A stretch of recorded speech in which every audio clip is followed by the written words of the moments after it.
কৃষ্ণ মন্ত্র মহামন্ত্র। তাই আজ সকাল থেকে আমাদের এখানে কৃষ্ণ নাম চলছে। তো সেই জন্য আমি দেখো ভলিউমটা কম করিনি, যাতে এই মহামন্ত্রটা তোমরাও শ্রবণ করতে পারো। আর এই মহামন্ত্র নাম শুনলে বা নাম করলে পাপমোচন হয়। তো আমাদের তো যা পরিস্থিতি এখন আর যে যুগ পড়েছে, তো পাপ সবাই ছোট বড় করে থাকি আমরা। তো সেজন্য ভাবলাম আমি যখন এই কৃষ্ণ নামটা শ্রবণ করছি, তোমাদেরকেও একটু সুযোগ করে দিই কৃষ্ণ নাম শ্রবণ করার। তো সেই জন্য আমি আর ভলিউমটা কম করিনি। তো সকালবেলায় ঘুম থেকে উঠে কিছু কিছু কাজ করে আমি জল নিতে চলে এসেছি। জলটা অনেক ভোরে আজকে এসেছে, এমনিতে জল ভোরে আসে। তো গ্রীষ্মকালে জলটা নিতে খুব একটা কষ্ট হয় না, আর শীতকালে কিন্তু এই জল ছুঁতেই কীরকম একটা লাগে। তো গ্রীষ্মের দিনে একটু সকাল থেকে জল নিয়ে একটু মজাও করছি আমি। শুভ সকাল আমার সকল বন্ধুদের, আশা করছি তোমরা সবাই খুব ভালো আছো। আমিও তোমাদের ভালোবাসার আশীর্বাদে অনেকটা ভালো আছি। আরও একটা নতুন ব্লগে তোমাদের সবাইকে স্বাগত। আশা করছি এই ব্লগটা তোমরা দেখবে এবং দেখে ভালো লাগবে। তো স্কিপ না করে পুরো ব্লগটা দেখার অনুরোধ রইল। তো পাশে থেকো, সাথে থেকো, আর এভাবেই দেখতে থাকো আমার সাথে আমার ব্লগ তড়িঘড়ি লাইফ। তো সকাল সকাল জল নেওয়ার পরে রান্নাঘরে ঢুকে পড়েছি। আর রান্নাঘরে একবার ঢুকলে তো অনেকক্ষণ সময় চলে যায়, কারণ রান্নাঘরে এই যে ছেলের জলখাবার থেকে শুরু হলো, আর আজ তো বিশাল টাইম যাবে রান্নাঘরে। তো ছেলে জলখাবারটা প্রথমে করে নিলাম। তো ওকে কলেজের জন্য একদম রেডি করে দিয়েছি, মানে সব জিনিস দিয়ে দিয়েছি, রেডি ও নিজেই হয়ে যায়। তো দেখতেই পাচ্ছ, আর ছেলেকে দেখালাম তোমাদের সামনে। তো ও চট করে ক্যামেরার সামনে আসতে চায় না। তো আমি আমার কাজগুলো দেখানোর মাধ্যমে ওকে দেখিয়ে দিলাম আজকে।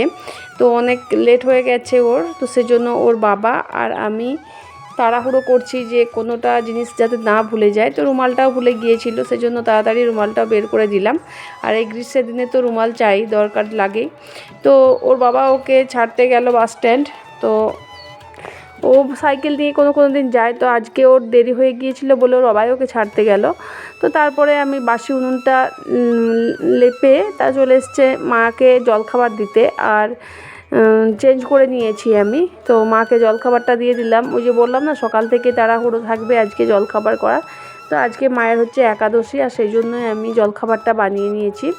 মায়ের জন্য হয়েছে পরোটা, আর ডাল হয়েছে, আর আলু ভাজা হয়েছে, তার সাথে আছে একটুখানি গুড়। তো এই দিয়ে এখন খাবে, দেখি দুপুরে আবার কি খাবে সে মতো ব্যবস্থা করব। তো কালকের যে ব্ল্যাঙ্কেটটা কেচেছিল, তো সেটা পুরোপুরিভাবে শুকায়নি, এত রোদ্রেও দেখো শুকায়নি। আর একটু দেরি করেই আমার মেলা হয়েছিল ব্ল্যাঙ্কেটটা। তো আজকে ভাবলাম এই যে রোদ দিচ্ছে সকাল থেকে একটু মেলে রাখি। তো যেহেতু এগুলো ভরে রাখার জিনিস, 1 বছর ধরে এগুলো ভেতরে ঢোকানো থাকবে, তো সেই জন্য একটুখানি রোদ ভালো না পেলে কেমন লাগে, মানে কেমন একটা গন্ধ হয়ে যায়। তো সেই জন্য আমি ভালো করে রোদটা দিয়ে দিচ্ছি।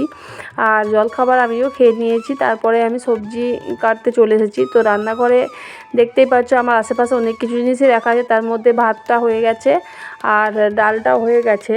আর এখানে আমি সবজি কাটবো না, ভাতের যে ঠেকা ছিল গ্যাসটা, তো সেটা আমি পুরোপুরি মুছে তারপর আমি এখানে রান্নাটা শুরু করছি।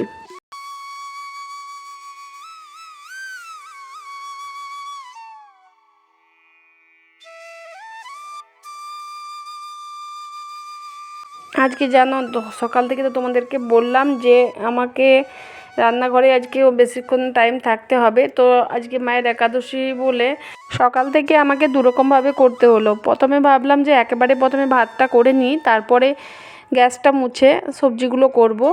কিন্তু পরে ভাবলাম যে মা আবার ডাল খাবে, ডাল দিয়ে পরোটা খাবে, কারণ চিবোতে পারবে না। তো সেই জন্য ডালটা করতে হলো, তারপরে ভাত হলো, তারপরে গ্যাসটা মুছে আবার বসিয়ে দিয়েছি রান্না।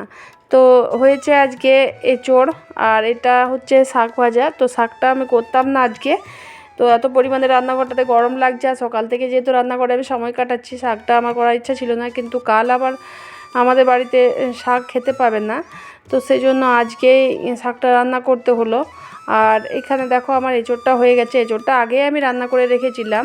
তো এখন শুধু পেঁয়াজ রসুন দিয়ে একটু ছকে দিয়েছি। তো রান্নার সমস্ত কাজ কমপ্লিট হয়ে গেছে, আর এখন বেজে গেছে প্রায় 12:30 মতো। আর সেদিনকে তোমরা দেখেছিলে আমি ওপরটা জল দিয়ে ধুয়ে রেখেছিলাম, তারপরে আর মোছা হয়নি। তো আজকে ভাবলাম যে ওপরটা চট করে একটু মুছে নিই।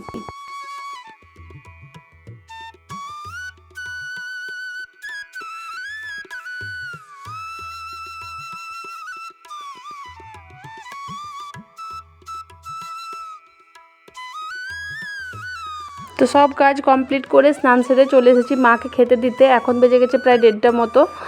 আর মায়ের জন্য খাবার রেডি করে মাকে খাবারটা আগে দিয়ে আসি, আর তারপরে আমি দেখি বাড়ির সবাই খায় কি না। তোমাদের দাদাভাইও খেতে চাইলো, তারপরে ওকেও দিয়ে দিলাম। আর আজকে দেখতে পাচ্ছ ওর মুখে হাসি। কেন হাসি বলো তো? রান্নাটা নাকি ভালো হয়েছে। তো মাঝে মধ্যে আমাদের এরকম প্রশংসা পেতেও ভালো লাগে। তো সবারই জন্য সব করে বেড়াই সকাল থেকে উঠে, সংসারের প্রতিটা দায়িত্ব আমরা পালন করি, কিন্তু এরকম প্রশংসা খুবই মাঝে মধ্যেই শুনতে পাই। তো যাই হোক, ভালো লাগলো শুনতে। তোমাদের দাদাভাই বললো যে এঁচোড়টা খুব সুন্দর হয়েছে, আর মাও বললো যে এঁচোড়টা ভালো হয়েছে রান্নাটা। আর মা সাধারণত চট করে সব খাবার খায় না, তো খেয়েছে আজকে। বিকেলের দিকে গাছগুলো প্রায় কেমন হয়ে গিয়েছিল একদম। তো এই ফুলগুলো না সন্ধ্যামণি ফুল, এগুলো এখন বিকেলের দিকেই ভালো ফোটে। সকালে যখন তুলে ঠাকুরের পায়ে দিতে যাব তখন আর কিচ্ছুই থাকে না। তো ভাবছি এই গাছগুলো কালকে কেটে ফেলে দেব। আর সন্ধ্যামণি গাছগুলো এমনি দেখতে খুবই সুন্দর লাগে, নাহলে কোনো কাজে লাগে না।